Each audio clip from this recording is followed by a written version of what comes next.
আজ আমি আপনাদের হিল পেন নিয়ে কিছু এক্সারসাইজ এবং কিছু তথ্য এবং কিছু সাবধানতা কথা বলবো। আমার এক দর্শক আমাকে এই ভিডিওটা করার জন্য রিকোয়েস্ট করেছে ফোন করে। এইজন্য আমি ভিডিওটা বানাচ্ছি। তা দেখুন হিল পেনে যাদের প্রচণ্ড হিলে পেন হয় এবং সকালবেলা পা ফেলতে গেলেই বিছানা থেকে যখন আপনি ফ্লোরে ১ম পাটা ফেলতে যাচ্ছেন তখন পায়ের মধ্যে প্রচণ্ড আপনার ব্যথা হয়। তারপর আস্তে, আস্তে সেই ব্যথাটা কমে যায় বা কিছু এক্সারসাইজ আমি আপনাদের দেখাবো। সেই এক্সারসাইজগুলো করলে আপনারা হিল পেন থেকে মুক্তি পাবেন এবং কিছু সাবধানতা অবলম্বন অবশ্যই আপনাদের করতে হবে। সেগুলো করলে আপনারা এই হিল পেন থেকে ভালো থাকবেন। সেটা হচ্ছে নাম্বার 1 হিল পেনে আ জুতোটা কিন্তু ঠিকঠাক পরতে হবে। ১ম কথা হচ্ছে খুব বড় সাইজের জুতোও পরা যাবে না, খুব ছোট সাইজের জুতোও পরা যাবে না যেখানে আমাদের পাটা মুড়ে থাকে।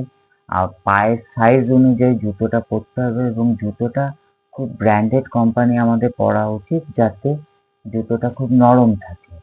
খুব শক্ত না থাকে তাহলে আমাদের হিল পেন হতে পারে এবং লেডিসদের জন্য বলি হাই হিল পরা কখনোই উচিত না। সেখান থেকেও কিন্তু হিলে পেন জেনারেট হতে পারে।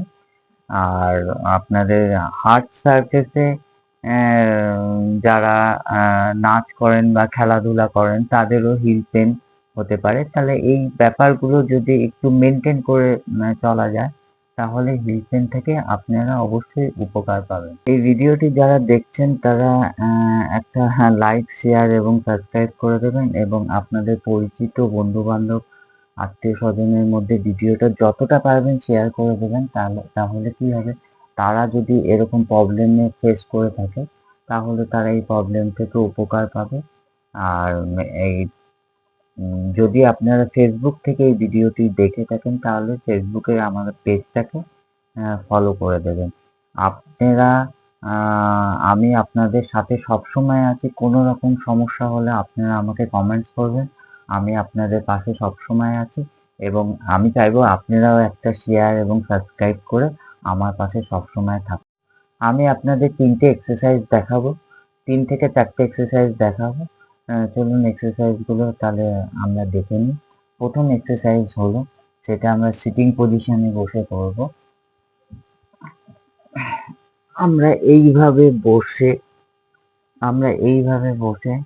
১ম আপনাদের দেখার সুবিধার্থের জন্য আমি এইভাবে ধরে ১ম এইভাবে করে ক্লকওয়াইজ ঘোরাবো। 1, 2, 3, 4, 5, 6, 7, 8, 9, 10 এবার আমি অ্যান্টি ক্লকওয়াইজ ঘোরাবো। 1, 2, 3, 4, 5, 6, 7, 8, 9, 10 আমি একটা করে সেট দেখালাম। আপনারা এইভাবে ১০ টা করে সেট করবেন। নাম্বার 2 এক্সারসাইজ হলো এখানে এটা হলো একটা থেরাব্যান্ড।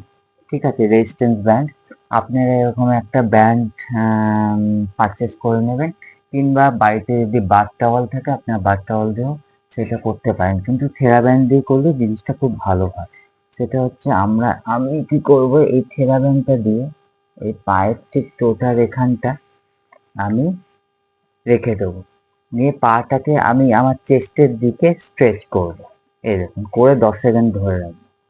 এই দেখুন 1, 2, 3, 4, 5, 6, 7, 8, 9, 10 এবার আস্তে করে পাটাকে ছেড়ে দেবো। আবার আমি স্ট্রেচ করব। 1, 2, 3, 4, 5, 6, 7, 8, 9, 10 এখানে একটা জিনিস আপনাদের বলার আছে ম্যাক্সিমাম পেশেন্টরাই কি করে আমার চেম্বারে যেটা আমি দেখে থাকি তা আমার চেম্বারে পেশেন্টরা কি করে যখন এটাকে এইভাবে করে তারা স্ট্রেচিং করে তারা কিন্তু কোমরটাকে আস্তে আস্তে এইভাবে করে ঝুলিয়ে দেয়। ঠিক আছে? শুয়ে পড়ে। কিন্তু শুয়ে পড়লে হবে না। আপনার স্পাইন একদম স্ট্রেট থাকবে। এইবার আপনি আহ এইভাবে করে টান দেবেন। দিয়ে ১০ সেকেন্ড অব্দি ধরে রাখবেন। আপনার কিন্তু স্পাইন একদম স্ট্রেট থাকবে। এরকম ঝুলে যাবে না। নাম্বার 3 এক্সারসাইজ যেটা আমরা করব সেটাও আমরা থেরাব্যান্ডের হেল্প নেব। থেরাব্যান্ডটাকে এইভাবে করে ধরে রেখে স্পাইনটাকে স্ট্রেট রেখে, ঠিক আছে, এবার আমরা মুভমেন্ট করব। আপনারা পায়ের দিকে লক্ষ্য করুন। 1 2 3 4 5 6 7 8 9 10। এইভাবে করে আমি একটা সেট দেখালাম, আপনারা এইভাবে করে 10টা সেট করে নেবেন। লাস্ট এক্সারসাইজ যেটা আমি আপনাদের দেখাবো সেটা আমরা সিটিং পজিশনে দেখাবো।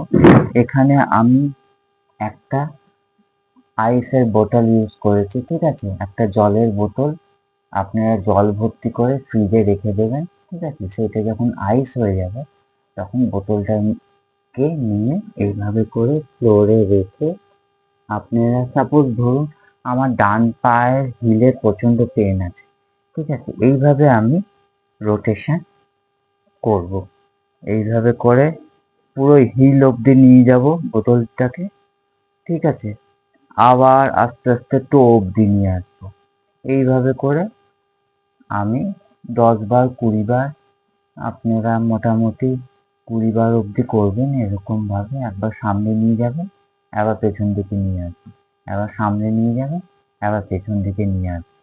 দেখবেন তবে বোতলটা কিন্তু ঠান্ডা হওয়া চাই। ঠান্ডা মানে হচ্ছে বরফ, মানে ডিপ ফ্রিজে রেখে দেবেন, বরফ জমে যাবে, তারপর আপনি এই বোতলটা দিয়ে এক্সারসাইজটা করবেন। দেখবেন আপনার হিল পেনে যথেষ্ট উপকার পাবেন। আমার মতে আপনারা কোনো ফিজিওথেরাপিস্টের পরামর্শ নিয়ে এক্সারসাইজগুলো করবেন, কিংবা আপনার স্ক্রিনে দেওয়া নাম্বারে আমার সাথে যোগাযোগ করতে পারেন। তবে অবশ্যই আপনাদের দুর্গাপুরের বাসিন্দা হতে হবে। ভিডিওটি সম্পূর্ণ দেখার জন্য অসংখ্য ধন্যবাদ।